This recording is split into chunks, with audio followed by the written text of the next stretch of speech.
નમસ્કાર ભાઈઓ બહેનો, છેલ્લે આપણે ઉદ્દીપન વિશે વાત કરી હતી દીકરાઓ. આજનો જે ટોપિક છે લેક્ચર એ ઉદ્દીપકની જુદી જુદી જે પ્રકારો છે, પછી ઉત્સેચક વિશેની માહિતી, આના ઉપરનો લેક્ચર રહેશે. આજનો લેક્ચર પણ આપને ખૂબ સરસ અને મજા આવે એવો છે અને સરળતાથી આવડી જાય એવું છે.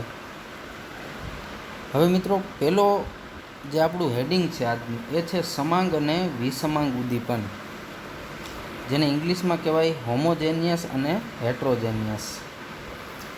હવે મિત્રો, સમાંગ એટલે એક સરખું અને વિસમાંગ એટલે જુદું જુદું. તો બે વસ્તુ શું છે એ આપણે જોઈએ. તો શરૂઆત એવી કરી છે કે ઉદ્દીપન વિશાળ રૂપે એટલે મોટા પ્રમાણમાં બે સમૂહમાં વહેંચી શકાય. એક છે સમાંગ અને બીજું છે વિસમાંગ. એમાં પહેલું કીધું છે સમાંગ.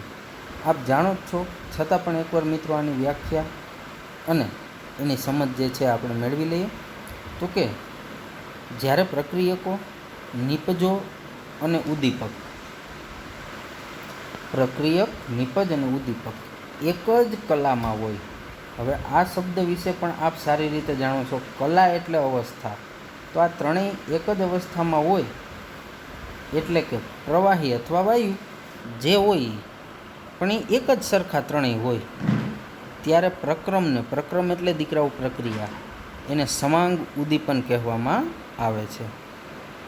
હવે સમાંગ ઉદ્દીપનના કેટલાક ઉદાહરણ તમને નીચે પ્રમાણે આપ્યા છે. એમાંનું પહેલું ઉદાહરણ જોઈએ મિત્રો. તો એવું કીધું કે લેડ ચેમ્બર વિધિમાં, આ લેડ ચેમ્બર એક પદ્ધતિનું નામ છે.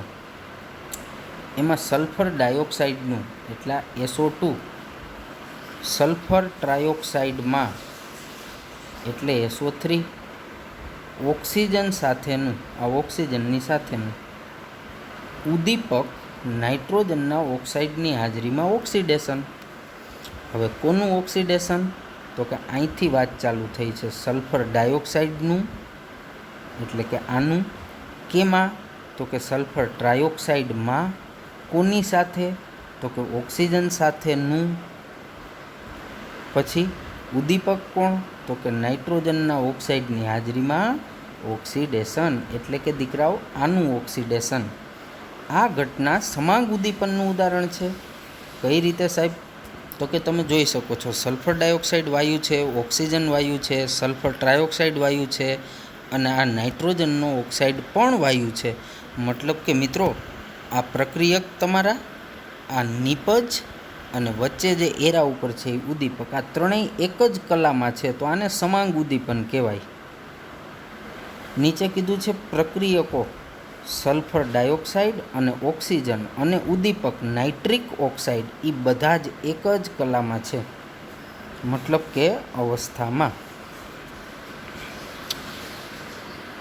હવે મિત્રો, હું તમને બે વાત કહું.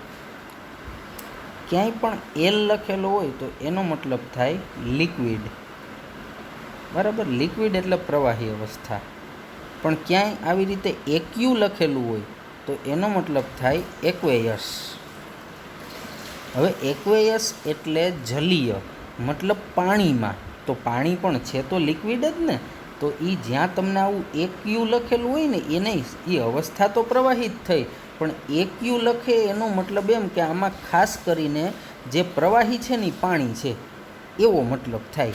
છે તો પ્રવાહી જ, પણ અહીંયા પર્ટિક્યુલર ચોખવટથી એક્યુ એટલે ચોખવટ કરી કે એ પ્રવાહી પાણી છે, બસ, બીજું કાંઈ નહીં. તો હવે મારો સીધો તમને સવાલ એ છે કે ક્યાંય પણ તમને એક જગ્યાએ એલ લખેલું હોય અને એક જગ્યાએ એક્યુ લખેલું હોય તો શું આ બે જુદી જુદી કલા કહેવાય, એટલે કે અવસ્થા કહેવાય? તો કે ના સાહેબ, એ બે એક જ અવસ્થા કહેવાય. આ લિક્વિડ એટલે કોઈ પણ પ્રવાહીને લાગે, ના એક્યુ એટલે માત્ર પાણીને લાગે. તો પાણી છે તો પ્રવાહી જ ને. ઓકે દીકરાઓ, તો અહીંયા બીજું ઉદાહરણ આપ્યું છે. HCl વડે પૂરા પાડવામાં આવતા ઉદ્દીપક H+ની હાજરીમાં એટલે અહીંયા જે ઉદ્દીપક પૂરો પાડે એ કોણ પૂરો પાડે? HCl. કયો? તો કે H+. મિથાઇલ એસિટેટનું જળ વિભાજન. મિથાઇલ એસિટેટનું જળ વિભાજન એટલે પાણીની સાથે એની પ્રક્રિયા. તો આને કહેવાય દીકરાઓ મિથાઇલ એસિટેટ. એનું જળ વિભાજન કર્યું HClની હાજરી. તો એક બન્યો એસિટિક એસિડ અને એક બન્યો મિથેનોલ. તો અહીંયા અવસ્થા ચેક કરો દીકરાઓ. Liquid liquid liquid, aqueous aqueous. તો એક્વેસ આમ તો લિક્વિડ જ છે ને, તો આ પણ સમાંગ ઉદ્દીપન થશે. ઉપરાંત મિત્રો આનું જળ વિભાજન થાય ને એટલે આ બંધ તૂટે. હવે પાણીમાંથી બે ઘટક છૂટા પડે, એક પડે H+, બીજો પડે OH-. તો આ OH- અને અહીંયા જશે પાણીમાંથી છૂટો પડેલો H+. તો મિત્રો આ જે મેં લીટી કરી હું બોક્સ કરી દઉં એટલો ભાગ એટલે CH3CO અને અહીંનો OH એટલે આ આખું બની ગયું CH3COOH અને બાકીનો ભાગ વધ્યો CH3O અને અહીંનો H+ એટલે CH3OH. તો અહીંયા કીધું છે કે બંને પ્રક્રિયકો અને ઉદ્દીપક એક જ કલામાં છે. ત્યારબાદનું ત્રીજું ઉદાહરણ છે મિત્રો સલ્ફ્યુરિક એસિડ દ્વારા પૂરા પાડવામાં આવતા H+ આયનથી. જો અહીંયા H+ આયન પૂરા પાડતા હતા, અહીંયા H+ આયન, પણ આ ઉપરની પ્રક્રિયાનો H+ HClમાંથી મળતો હતો, અહીંયા H+ સલ્ફ્યુરિક એસિડમાંથી મળે. બે આમ તો એસિડ જ છે, બેયમાં H+ હોવાના જ. ખાંડનું જળ વિભાજન. આ તો આપણું 14મું ચેપ્ટર યાદ અપાવે છે. આ પ્રક્રિયા કઈ ઘટનાની યાદ અપાવે? તો કે આ ખાંડ એટલે સુક્રોઝ. સુક્રોઝનું જળ વિભાજન તો ગ્લુકોઝ પ્લસ ફ્રુક્ટોઝ. મિત્રો સુક્રોઝનું દ્રાવણ એટલે એક્વેયસ, પાણી liquid, H2SO4 liquid, glucose aqueous, fructose aqueous. તો થયું સમાંગ ઉદ્દીપન. તો જો કીધું છે બંને પ્રક્રિયકો અને ઉદ્દીપક એક જ અવસ્થામાં છે. આના સિવાયની પણ ઘણી પ્રક્રિયાઓ મિત્રો સમાંગ ઉદ્દીપનમાં આવી શકે, પણ સિદ્ધાંત અને શરત એક જ. કઈ? તો કે સાહેબ પ્રક્રિયક, નિપજ અને ઉદ્દીપક બધાય એક જ અવસ્થામાં હોય એવી તમામ પ્રક્રિયાઓ સમાંગ ઉદ્દીપનમાં આવી શકે. હવે છે વિસમાંગ ઉદ્દીપન. તો કે એવો ઉદ્દીપન પ્રક્રમ એટલે કે એવી ઉદ્દીપકવાળી પ્રક્રિયા કે જેમાં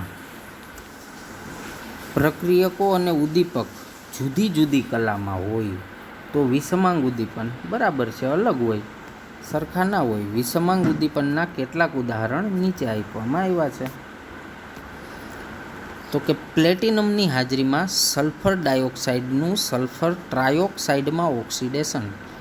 આગળ ઓક્સિડેશન કર્યું હતું દીકરાઓ, એ નાઇટ્રિક ઓક્સાઇડની હાજરીમાં કર્યું હતું, એટલે NO જે ગેસ હતો તો આઈ ગેસ એનોય ગેસ અને SO3 ગેસ, તો એ સમાંગ થતું હતું. પણ અહીંયા ઉદ્દીપક કોણ લીધો? પ્લેટિનમ. પ્લેટિનમ કેવો છે મારા દીકરાઓ? તો કે સાહેબ તો સોલિડ છે અને બાકીના બધા ગેસ છે, તો જુદું પડ્યું ને, મતલબ અવસ્થા બદલી ગઈ. તો આ ઘટના છે એ કેમાં આવે? તો કે વિસમાંગ ઉદ્દીપનમાં આવે. પ્રક્રિયક વાયુમય અવસ્થામાં છે જ્યારે ઉદ્દીપક ઘન અવસ્થામાં છે. કઈ અવસ્થામાં? ઘન અવસ્થામાં. તો આ જે ઘટના છે એ તમારી કઈ થશે? તો કે આ ઘટના થશે વિસમાંગ ઉદ્દીપન. ઓકે મિત્રો, તો આજે વિસમાંગ ઉદ્દીપનની અને અન્ય જે ઘટનાઓ છે એમાં આના સિવાયની પણ તમે કોઈ પણ એવી પ્રક્રિયાઓનો સમાવેશ કરી શકો કે જેમાં ઉદ્દીપક અલગ કલામાં હોય અને પ્રક્રિયકો પણ તમારા અલગ કલામાં હોય. મિત્રો એવી કોઈ પણ પ્રક્રિયાઓ આની અંદર સમાવેશ થઈ શકે. જરૂરી નથી કે આ જ એક્ઝામ્પલ તમારે લખવા, પણ જનરલી આપણે એવું રાખવું કે ટેક્સ્ટબુકમાં જે ઉદાહરણ આપેલા હોય એ ઉદાહરણને પ્રાયોરિટી આપવી. હજી જુઓ આપણે ઘણી બીજી પ્રક્રિયાઓ આપી. હેબર વિધિમાં, હેબર વિધિ એટલે એમોનિયાનું ઉત્પાદન કરવાની પદ્ધતિ. ઝીણા કરેલો એટલે ભૂકો કરેલો આયર્નની હાજરીમાં, લોખંડની હાજરીમાં ડાયનાઇટ્રોજન અને ડાયહાઇડ્રોજનનું સંયોગીકરણ. તો આ ડાયનાઇટ્રોજન, ડાયહાઇડ્રોજન, લોખંડ ઝીણો કરેલો આયર્ન એની હાજરીમાં સંયોગીકરણ એટલે એમોનિયા બને. અહીંયા ગેસ ગેસ ગેસ, પણ લોખંડ કેવું તો કે સોલિડ. તો કે જો પ્રક્રિયકો વાયુમય અવસ્થામાં છે, જ્યારે ઉદ્દીપક ઘન અવસ્થામાં છે. ઓસ્વાલ્ડ વિધિમાં, એ ઓસ્વાલ્ડ એક પદ્ધતિનું નામ છે. પ્લેટિનમ ગોજ, ગોજ એટલે જાળી, પ્લેટિનમની બનેલી જાળી ની હાજરીમાં એમોનિયાનું નાઇટ્રિક ઓક્સાઇડમાં ઓક્સિડેશન. આ એમોનિયા છે,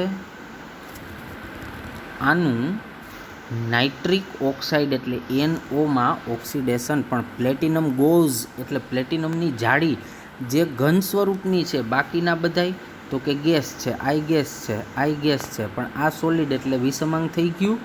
ઓકે, હવે આમાં પ્રક્રિયાને આપણે બેલેન્સ કરીએ તો 4 NH3માં નાઇટ્રોજન 4 પ્રક્રિયક બાજુ, તો નિપજ બાજુ જુઓ 4 નાઇટ્રોજન બેલેન્સ છે. ઓકે, હાઇડ્રોજન 4 તેરી 12, અહીંયા 6 દુ 12, એ પણ બેલેન્સ. ઓક્સિજન 5 2 10, અહીંયા આ 4 એકુ 4 ને આ 6 એકુ 6, 6 4 10, તો પ્રક્રિયા બેલેન્સ છે. પ્રક્રિયકો વાયુમય અવસ્થામાં છે, જ્યારે ઉદ્દીપક ઘન અવસ્થામાં છે.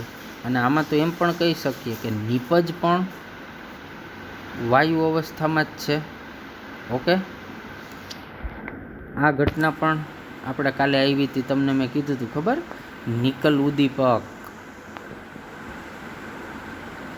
લઈ જાઉં તમને ત્યાં.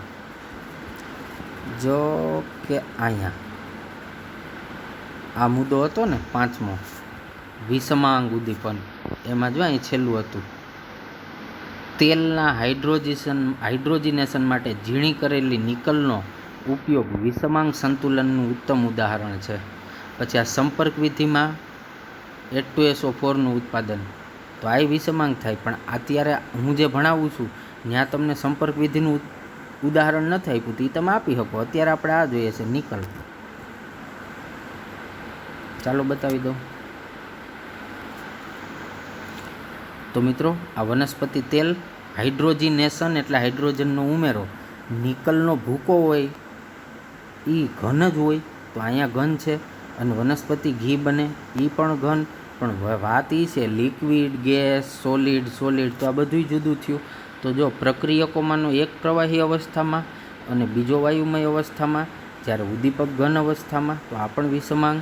અને અહીંયા મેં કીધું ને કે જો આ વિષમાંગના જે 4 ઉદાહરણ આપ્યા છે, એમાં તમને ક્યાંય સંપર્ક વિધિનું ઉદાહરણ નથી આપ્યું, તો તમે આપી શકો. હું મેં ના કીધું કે તમે આના સિવાયના ઉદાહરણે આપી શકો. સંપર્ક વિધિમાં શું હોય તો કે 2 mall SO2 gas plus oxygen, આ પણ ગેસ. ઉદ્દીપક તમારો આવે વેનેડિયમ પેન્ટોક્સાઇડ V2O5, આ સોલિડ હોય. તો અહીંયા જે બને 2 મોલ SO3 એ ગેસ બનશે, તો આ વિષમાંગ થશે મિત્રો, કારણ કે આ ગેસ, આ gas, I guess, I guess, પણ અહીંયા સોલિડ છે, એટલે આ પણ વિષમાંગ ઉદ્દીપન થશે મિત્રો. તો આ ઉદાહરણ પણ તમે આપી શકો. હવે મેં જે તમને વાત કરી હતી કે આજનો લેક્ચર આપણે ઉદ્દીપક અને ઉત્સેચક વિશે ચાલશે. હવે આ બધા હતા એ સમાંગ અને વિષમાંગ ઉદ્દીપનની વાત હતી. હવે એમાં વપરાય એ ઉદ્દીપક વપરાતા હતા. હવે એક નાનકડો ડિફરન્સ મારે તમને કહેવો છે. એક આ ઉદ્દીપક અને બીજો ઉત્સેચક. આ બે વચ્ચેનો તફાવત શું? તો હું તમને કહું ને મિત્રો, તો કાન ખોલીને સાંભળો. કાર્યની દ્રષ્ટિએ બેમાંથી એકેયનો કાંઈ તફાવત નથી, બેય સરખા જ છે. ફેર કેટલો? રાસાયણિક પ્રક્રિયા જ્યાં પણ થતી હોય અને એ રાસાયણિક પ્રક્રિયાનો જે પદાર્થ વેગ વધારે અથવા વેગ વધારવામાં મદદરૂપ કરે ને એને ઉદ્દીપક કહેવાય. અને સજીવોની અંદર થતી જે જૈવ રાસાયણિક પ્રક્રિયાઓ છે, જૈવ રાસાયણિક એટલે આપણું જે રાસાયણિક અણુ આપણે ભણ્યા 14મું ચેપ્ટર, એમાં જે બધી આપણા શરીરની અંદર અને સજીવોમાં થતી પ્રક્રિયાઓ હોય એ જૈવ રાસાયણિક કહેવાય. તો એમાં જે પદાર્થ પ્રક્રિયાનો વેગ વધારે ને એને ઉત્સેચક કહેવાય. તો હવે તમે સમજી ગયા હશો, આ ઉદ્દીપક ને ઉત્સેચકમાં કાંઈ ફેર જ નથી. મતલબ બેયનું કામ એક જ છે, પ્રક્રિયાનો વેગ વધારે, પ્રક્રિયામાં ભાગ લે પણ વપરાય નહીં, હોય એવો ને એવો મળે. આગળ આવ્યું હતું ને કે રાસાયણિક સંદર્ભમાં અને જથ્થાના સંદર્ભમાં એ ફેરફારહીન રહે, મતલબ એનામાં કાંઈ ફેરફાર ના થાય. ફેર એટલો જ મિત્રો, રાસાયણિક પ્રક્રિયામાં વપરાય એટલે કે આપણી જે લેબોરેટરીમાં ને એમાં જે પ્રક્રિયા થતી હોય એમાં વપરાય ઉદ્યોગોની પ્રક્રિયાઓ, એને ઉદ્દીપક કહેવાય. અને કુદરતમાં એટલે જૈવ રાસાયણિકમાં વપરાય એને ઉત્સેચક કહેવાય. તો આ બે સરખું જ છે મિત્રો. એટલે હવે પછીનો આપણો ટોપિક આવે છે વિષમાંગ ઉદ્દીપનનો અધિશોષણ સિદ્ધાંત. પણ એ સિદ્ધાંત અને એ વિષમાંગ ઉદ્દીપન સમજતા પહેલાં હું તમને ઉત્સેચક વડે ઉદ્દીપન થાય એ વાત એટલે આ મુદ્દો સમજાવી દઉં. કારણ કે આ બધી પ્રક્રિયાઓ જે આગળ હમણાં આપણે છેલ્લે જોયું ને વિષમાંગ અને સમાંગ ઉદ્દીપન, એને સેમ ટુ સેમ મુદ્દો છે. મેં આગળ જ જે તમને ડિફરન્સ સમજાવ્યો એના ઉપર છે મિત્રો. એટલે આ જે વચ્ચેના 2 કે 3 ટોપિક છે એને આપણે હાલ પૂરતા સ્કીપ કરીએ છીએ, જે હું તમને આવતા વિડીયોમાં જ અહીંયાથી જ ચાલુ થશે, અહીંયાથી આપણે આજે પૂરું કર્યું ને હવે 1-2 ટોપિક આગળથી ભણીએ છીએ, પણ આવતો વિડીયો અહીંથી જ ચાલુ થશે. હવે તમને પ્રશ્ન ના થવો જોઈએ કે સાહેબ વચ્ચેના 2 ટોપિક શું કામે મૂક્યા, તો કે આને કન્ટિન્યુએશનમાં ઓલો ટોપિક છે ને હારે હારે શીખી લ્યો તો તમને મજા આવે અને સરળ રહે. એટલા માટે મિત્રો ઓલો આગળનો ટોપિક અત્યારે આપણે ભણીએ છીએ. ઓકે દીકરાઓ, વચ્ચે આ 2 ટોપિક આવે છે ઝીઓલાઇટવાળો, અને હવે આપણે અહીંયા જોઈએ. હવે ઉદ્દીપનની વ્યાખ્યા તો તમને ખબર જ છે કે ઉદ્દીપક વડે પ્રક્રિયાનો વેગ વધારવો. પણ અહીંયા ઉત્સેચક ઉદ્દીપન એટલે અહીંયા પ્રક્રિયાનો વેગ વધારવાનો છે, પણ શેના વડે? ઉત્સેચક વડે. કારણ કે આ બધી પ્રક્રિયાઓ છે એ કેવી છે? જૈવ રાસાયણિક. આગળની જે પ્રક્રિયાઓ મેં તમને સમજાવી હતી એ બધી રાસાયણિક પ્રક્રિયાઓ હતી, ઉદ્યોગોમાં ને પ્રયોગશાળામાં થતી હતી, એટલે અહીંયા ઉદ્દીપક શબ્દ વાપરતા હતા. હવે અહીંયા ઉત્સેચક શબ્દ વાપરવાનો છે, બીજું કાંઈ નથી. જો હવે પહેલાં તો ઉત્સેચક શું છે? તો કે ઉત્સેચકો જટિલ એટલે કે જેનું બંધારણ ખૂબ જ ગૂંચવાળા ભર્યું હોય, જટિલ હોય, બહુ મોટું બંધારણ હોય એવા નાઇટ્રોજનયુક્ત કાર્બનિક સંયોજનો છે. નાઇટ્રોજનવાળા કાર્બનિક સંયોજનો છે. કોણ? ઉત્સેચકો. જે સજીવ વનસ્પતિ અને પ્રાણીઓ દ્વારા પેદા કરવામાં આવે છે. સમજી ગયા ને દીકરાઓ? શું કામે ઉત્સેચકને જૈવ રાસાયણિક પ્રક્રિયામાં વપરાય? તો કે એ કાં તો સજીવ દ્વારા ને કાં તો પ્રાણી દ્વારા ઉત્પન્ન થાય છે. ખરેખર તો તેઓ ઉચ્ચ આણ્વીય દળ ધરાવતા એટલે કે ઊંચું આણ્વીય દળ ધરાવતા પ્રોટીન અણુઓ છે. વાહ રે વાહ, આ તો આપણું 14મું ચેપ્ટર એકદમ યાદ કરાવે છે. પ્રોટીન અણુઓ એટલે કે પ્રોટીનના બનેલા છે. કોણ? ઉત્સેચકો. તો હું પ્રશ્ન અત્યારે પૂછી લઉં તમને નાનકડો, પ્રોટીન શેનું બનેલું? તો કે ઓ સાહેબ એ તો ઓલા એમિનો એસિડ ને ડાયપેપ્ટાઇડ, ટ્રાયપેપ્ટાઇડ, પોલીપેપ્ટાઇડ ને પ્રોટીન, ગોલીય ને રેસામય ને પછી પ્રાથમિક, દ્વિતીયક, તૃતીયક, ચતુર્થક બંધારણો ને આવું બધું પ્રોટીનનું આવતું હતું. બસ, તો આ ઉત્સેચકો પ્રોટીન અણુ છે અને પાણીમાં કલીલમય દ્રાવણ રચે છે. મિત્રો આ જ ચેપ્ટરનો આગળનો બીજો વિભાગ એટલે આપણું કલીલ, મેં તમને વાત કરી હતી. કલીલમય દ્રાવણ રચે એટલે કલીલ એટલે એક દ્રાવણનો જ પ્રકાર છે. મેં તમને વખત કીધેલું છે કે જેમાં ફેર શું હોય તો કે એમાં જે દ્રાવ્ય હોય ને એના કણના કદ થોડાક મોટા હોય, એને કલીલ દ્રાવણ કહેવાય. ઓકે, તે ઘણા અસરકારક ઉદ્દીપકો છે. કોણ? તો કે આ ઉત્સેચકો. ઉત્સેચકો જે છે એની જ વાત કરે છે. અસરકારક ઉદ્દીપક છે. જો અહીંયા શબ્દ તો ઉદ્દીપક જ વાપરી દીધો ઉત્સેચક માટે, અને એ યોગ્ય છે કારણ કે કામ તો એનું ઉદ્દીપકનું જ છે. પણ જૈવ રાસાયણિક પ્રક્રિયામાં એ કામ કરે ને એટલે એને ઉત્સેચક નામ આપવામાં આવ્યું, બાકી ઉદ્દીપક તરીકે જ વર્તે. પણ ઉદ્દીપક અહીંયા આપણે એને પર્ટિક્યુલર નથી કહેતા, ઉત્સેચકો કહીએ. કારણ તો કે એ જૈવ રાસાયણિક પ્રક્રિયામાં કામ કરે છે એટલે, બાકી બીજો કોઈ ફેર નથી. રાસાયણિક પ્રક્રિયામાં કામ કરે તો ઉદ્દીપક કહેવાય, જૈવ રાસાયણિકમાં કરે તો એને જનરલી ઉત્સેચક કહેવાય, અથવા આખું કેવું હોય તો જૈવ રાસાયણિક ઉદ્દીપક કહેવાય. પણ એ પાછું જૈવ રાસાયણિક ઉદ્દીપક એટલે થાય તો ઉત્સેચક જ. ઓકે, તો ઘણી બધી પ્રક્રિયાઓને ઉદ્દીપિત કરે છે. વાહ! ખાસ જે પ્રક્રિયાઓ કુદરતી પ્રક્રમ પદ્ધતિ, પ્રક્રમ એટલે પ્રક્રિયા કે પદ્ધતિ સાથે સંકળાયેલી હોય છે, કે જે કુદરતી પ્રક્રિયાઓ આરે સંકળાયેલી છે ને, જે તમારી પ્રક્રિયાઓ, એને તો એ ખાસ ઉદ્દીપિત કરે. પ્રાણી તથા વનસ્પતિના શરીરમાં થતી ઘણી પ્રક્રિયાઓ જે જીવન પ્રક્રમને જાળવી રાખે છે. જીવન પ્રક્રમ એટલે આપણી જીવનશૈલી, જીવન પ્રક્રિયાને જાળવી રાખે. કોણ? તો કે આપણા શરીરમાં થતી ઘણી બધી પ્રક્રિયાઓ ભાઈ, એ આપણા શરીરને જાળવી રાખે છે. જો એ પ્રક્રિયા ના થાય ને ભલામણા, તો આપણું અસ્તિત્વ ના રહે, આપણો વિકાસ રૂંધાઈ જાય, વૃદ્ધિમાં અવરોધ આવે.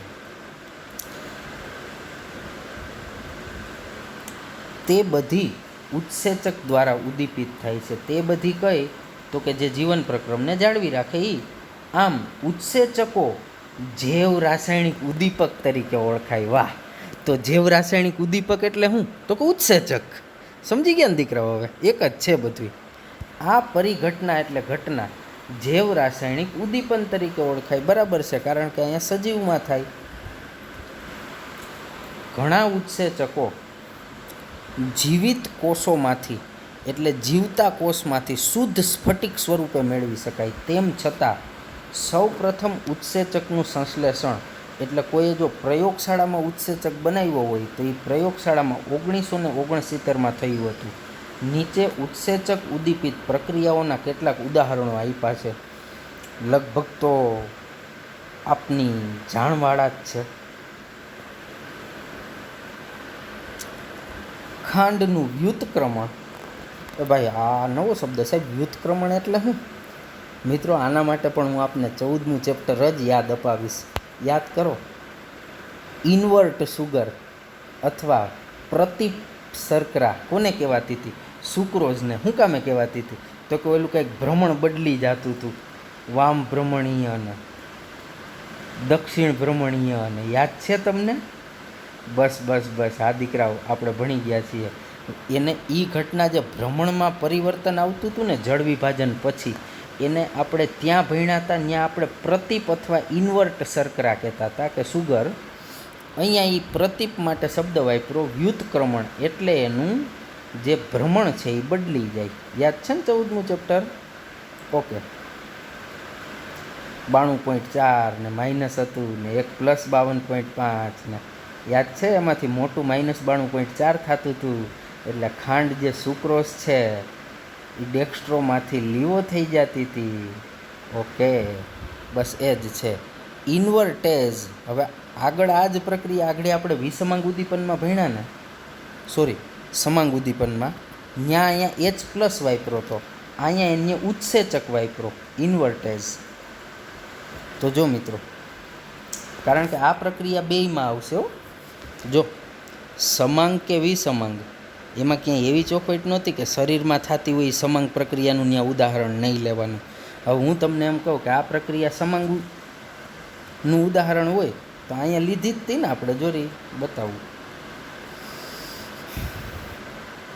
અહીં રી, આમાં H+ આયન વાપરો તો એ જ ઘટના છે.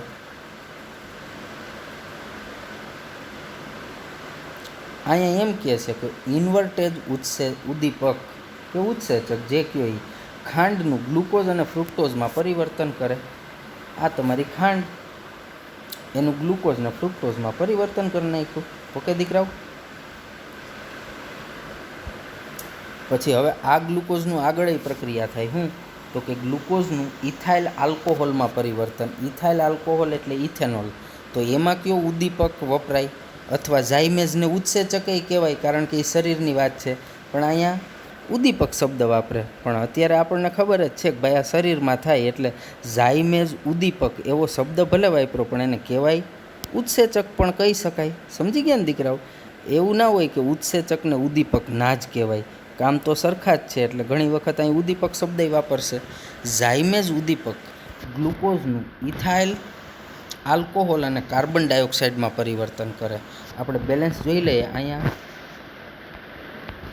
6 કાર્બન, તો અહીંયા કેટલા? તો કે 2 ને આગળ બગડો એટલે 2 ને 2 4 ને આ 2 કાર્બન એટલે 6 થઈ ગયા. 12 હાઇડ્રોજન, અહીંયા કેટલા? 2 પંચા 10 ને આ પાછા 2 એકુ 2 એટલે 10 ને 2 12. ઓક્સિજન 6, અહીંયા કેટલા?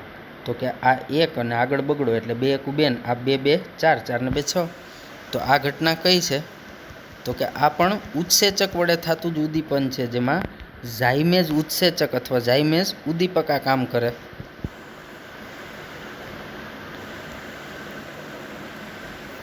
સ્ટાર્ચનું માલ્ટોઝમાં પરિવર્તન, તો એમાં ડાયાસ્ટેજ ઉત્સેચક. જો અહીંયા પાછો ઉત્સેચક શબ્દ વાપરો, આગળ જે હતો એમાં ઝાયમેઝ ઉદ્દીપક વાપરો હતો, પણ એ ઉત્સેચક જ થાય. તો ડાયાસ્ટેજ ઉત્સેચક સ્ટાર્ચનું માલ્ટોઝમાં પરિવર્તન કરે. ઓકે, હવે આ તમારો સ્ટાર્ચ, એનું માલ્ટોઝ. કયો ઉત્સેચક? ડાયાસ્ટેજ. આપણે ગણતરી કરી લઈએ જરી. આ કાર્બન 6, આગળ 2, 6 2 12, અહીં રહ્યા 12 કાર્બન. હાઇડ્રોજન 10 ને 2 સોરી 10 દુ 20 ને પાણીના 2 એટલે 22, તો અહીં રહ્યા 22. ઓક્સિજન 5 2 10 ને એક અહીંનો 11, અહીં રહ્યો 11 થઈ ગયું. હવે માલ્ટોઝનું ગ્લુકોઝમાં પરિવર્તન. વાહ, 2 મોલ ગ્લુકોઝ મળતા હતા. આવે છે ને 14મું ચેપ્ટર યાદ. હવે આપ સમજી ગયા હશો શું કામે મેં સમાંગ વિસમાંગ ઉદ્દીપનની સાથે આ ટોપિકને લઈ લીધો. વચ્ચે 2 ટોપિક શું કામે સ્કીપ કર્યા? કારણ કે સરળ રીને મજા આવે. માલ્ટેઝ ઉત્સેચક માલ્ટોઝનું ગ્લુકોઝમાં રૂપાંતર કરે. આ માલ્ટેઝ ઉત્સેચક માલ્ટોઝનું શેમાં? ગ્લુકોઝમાં. બેલેન્સ સમજી લઈએ દીકરાઓ. કાર્બન 12 ઓય કાર્બન 12 અહીં રહ્યા 6 2 12. હાઇડ્રોજન 22 ને 2 24, તો અહીંયા 12 2 24 થઈ ગયા. ઓક્સિજન 11 ને 1 12, 6 2 12 થઈ ગયું ગ્લુકોઝ. ઓકે, ત્યારબાદ યુરિયાનું એમોનિયા અને કાર્બન ડાયોક્સાઇડમાં વિઘટન. આ યુરિયા NH2CONH2 એટલે યુરિયા, એનું એમોનિયા એટલે NH3 અને કાર્બન ડાયોક્સાઇડ એટલે CO2, એમાં પરિવર્તન.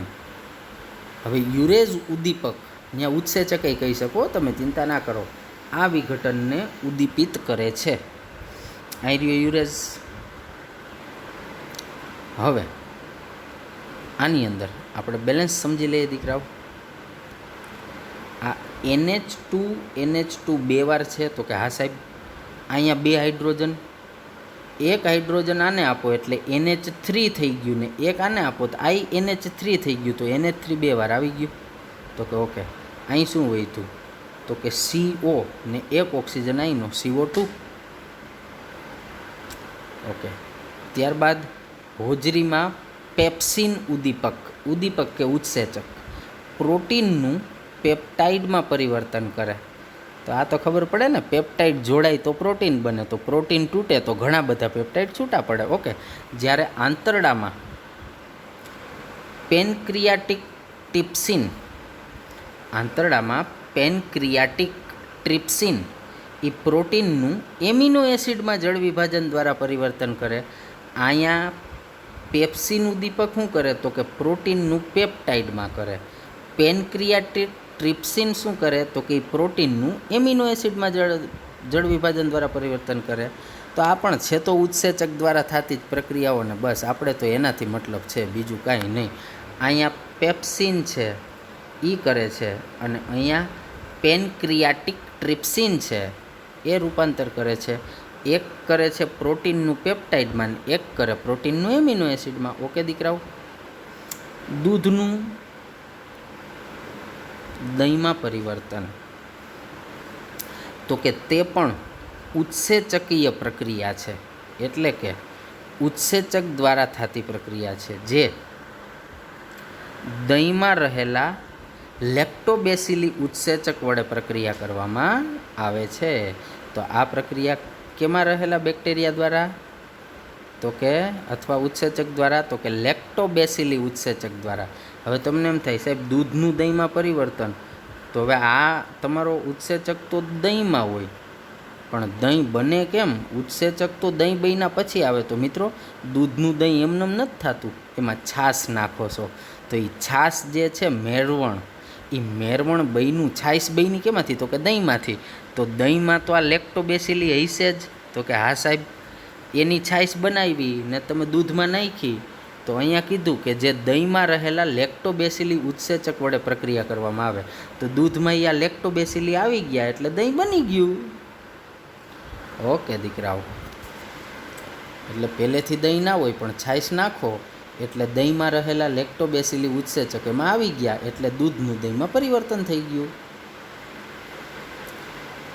હવે મિત્રો અહીંયા એક તમને કોઠો આપ્યો છે. એ કોઠામાં જુદા જુદા ઉત્સેચકો એ ક્યાંથી મળે છે અને એ કઈ પ્રક્રિયાને ઉદ્દીપિત કરે છે એનું કોષ્ટક આપ્યું છે. આમાંનું મોટા ભાગનું તો આપણે આ જે આગળ ભણ્યા એ ટોપિકમાં આવી ગયું, છતાંય આ ટૂંકમાં આપી દીધું છે. તો આ તમને MCQ માટે યાદ રાખવા માટે મજા આવે. જો ઉત્સેચક ઇન્વર્ટેજ, હવે એનો સ્ત્રોત ક્યાં હોય? તો કે ઈસ્ટમાંથી મળે. આગળ તમને આપણે જે પ્રશ્ન ભણ્યા ને એમાં સ્ત્રોત નથી આપ્યા, આમાં સ્ત્રોતે આપ્યા. આ યાદ રાખવાના મિત્રો MCQ માટે.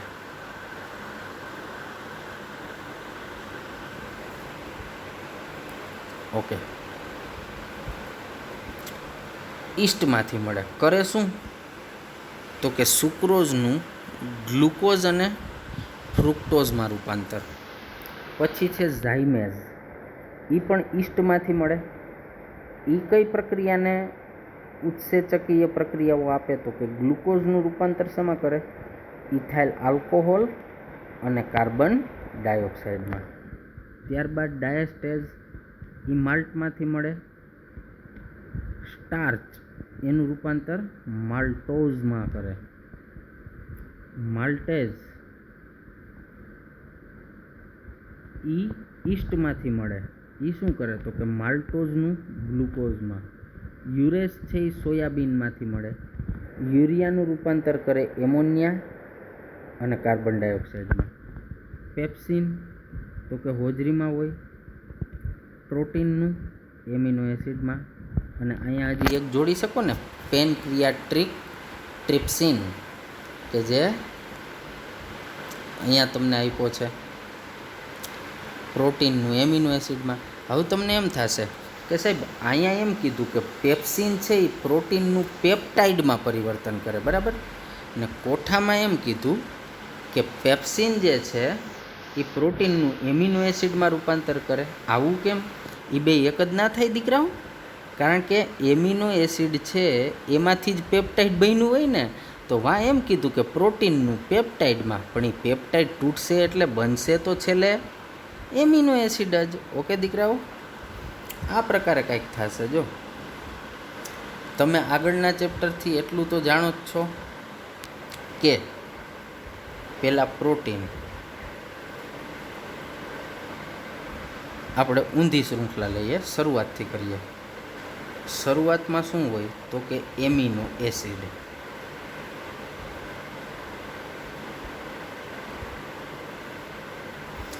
એ એમિનો એસિડ જોડાય એટલે એમાંથી શું બનાવે? તો કે પેપ્ટાઇડ બનાવે, બરાબર?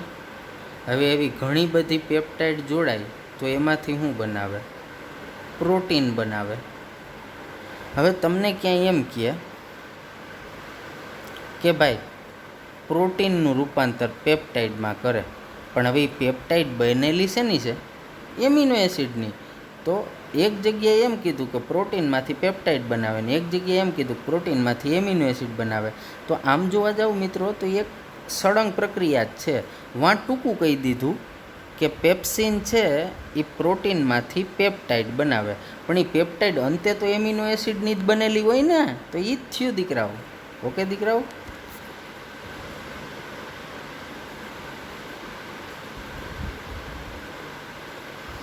તો આજના આપણા જે બે ટોપિક છે એની માહિતી કંઈક આવી છે મિત્રો.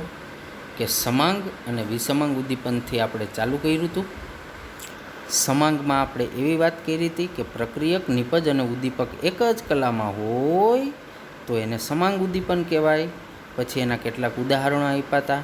એમાં પહેલું આપણે લેડ ચેમ્બર વિધિવાળું ભણ્યા. બીજું HCl વડે પૂરા પાડવામાં આવતા H+ની હાજરીમાં મિથાઇલ એસિટેટનું જળ વિભાજન ભણ્યા. પછી સલ્ફ્યુરિક એસિડ વડે પૂરા પાડવામાં આવતા H+ની હાજરીમાં ખાંડનું જળ વિભાજનથી ઉદ્દીપિત થાય છે.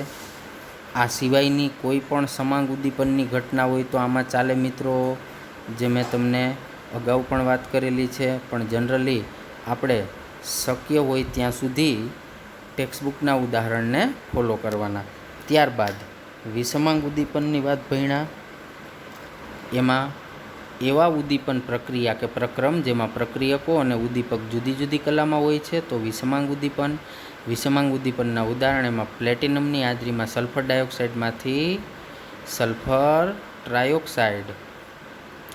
ત્યારબાદ જે ભણ્યા એમાં કંઈક આપણે એવી વાત કરી મિત્રો કે સલ્ફર ડાયોક્સાઇડ જે છે એમાંથી સલ્ફર ટ્રાયોક્સાઇડ હજી એક રીતે બને, જે મેં તમને આમાં રફ વર્કમાં, મતલબ કે ઓલી જે પેન હતી લાલ કલરની, આ પેનથી લીલી છે, આપણે લાલ કરી નાખીએ અને આવી પેનથી મેં લખીને તમને સમજાવ્યું હતું કે સલ્ફર ડાયોક્સાઇડમાંથી સલ્ફર ટ્રાયોક્સાઇડ વેનેડિયમ પેન્ટોક્સાઇડથી એ બને. મતલબ આના સિવાયની પ્રક્રિયાનું ઉદાહરણ પણ અહીંયા ચાલે. જેમાં અહીંયા પ્લેટિનમ છે સોલિડ, એને બદલે તમારે ત્યાં શું લખી નાખવાનો, તો કે એને બદલે સાહેબ અમારે લખવાનો થશે ત્યાં વેનેડિયમ પેન્ટોક્સાઇડ, એટલે કે V2O5.